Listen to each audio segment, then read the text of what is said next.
ঢাকা দক্ষিণ city mayor ঘোষণা করা হয়েছে বিএনপির নেতা ইশরাক হোসেনকে। এই বিষয়ে একটা বিস্তারিত তথ্য জানতে বিচারিক আদালত থেকে এই মুহূর্তে আমার সাথে যুক্ত হচ্ছেন আমাদের সহকর্মী রাব্বি সিদ্দিকী।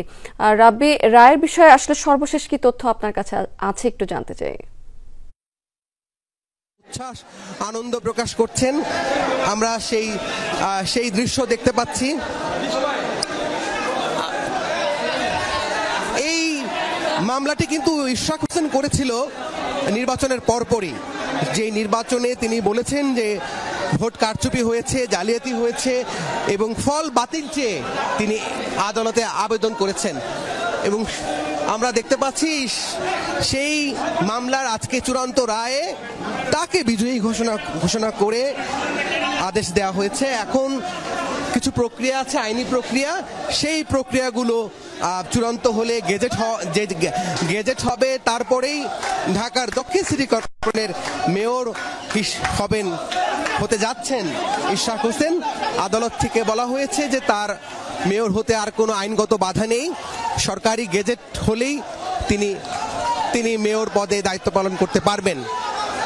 একটু বলতে চাই যে এই যে মামলাটি, সেই মামলাটি কিন্তু করা হয়েছে 2020 সালের ভোটের পরপরই। 1 ফেব্রুয়ারি ভোট ছিল, সেই ভোটের পরপরই এই মামলাটি ইশরাক নিজে এই মামলার আবেদন করেন এবং সেই মামলার আজ রায় হয়েছে। ফল বাতিল চেয়ে তিনি আদালতের কাছে আবেদন করেছেন।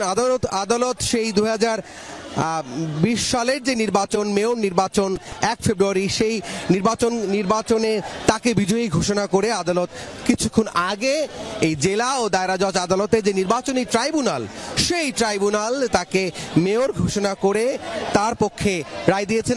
আমরা অনুমান করতে পেরেছিলাম, ইশরাকের আইনজীবীরা আমাদেরকে আগেই বলেছেন যে যদি এই নির্বাচন বাতিল হয়, সেই 2020-এর 1 ফেব্রুয়ারি নির্বাচন, সেই নির্বাচন বাতিল হলে ইঞ্জিনিয়ার ইশরাক হোসেন হবেন ঢাকা দক্ষিণ সিটি কর্পোরেশনের মেয়র। এবং সেই ঘোষণাটি এলো আদালতের মাধ্যমে এবং বিচারক বললেন যে তিনি পদে বৈধ প্রার্থী এবং তার পক্ষেই ফলাফল হবে যদি ভোট কারচুপি না হতো। নেতাকর্মীরা এসেছেন, এই আনন্দে উচ্ছ্বাস প্রকাশ করছেন, গণমাধ্যম কর্মীরা আছেন তার প্রতিক্রিয়া নেয়ার জন্য। আমরা দেখতেই পাচ্ছি যে এই আদালত প্রাঙ্গণে নেতাকর্মীদের ব্যাপক উপস্থিতি এবং আসলে নেতাকর্মীরা উৎফুল্ল, আনন্দিত। কারণ এই নির্বাচন যখন হয়, যখন ঢাকার উত্তর এবং দক্ষিণ দুই সিটি কর্পোরেশনে বিএনপির প্রার্থী ছিল তাবিদ আউয়াল, ছিল ঢাকার উত্তরের প্রার্থী, দক্ষিণ সিটি কর্পোরেশনের প্রার্থী ছিল ইশরাক হোসেন। তারা দিন রাত চষে বেরিয়েছেন, মানুষের কাছে গিয়েছেন, ভোট চেয়েছেন এবং সবশেষ যেটি হয় সেই ভোটটি আর সুষ্ঠু হয়নি।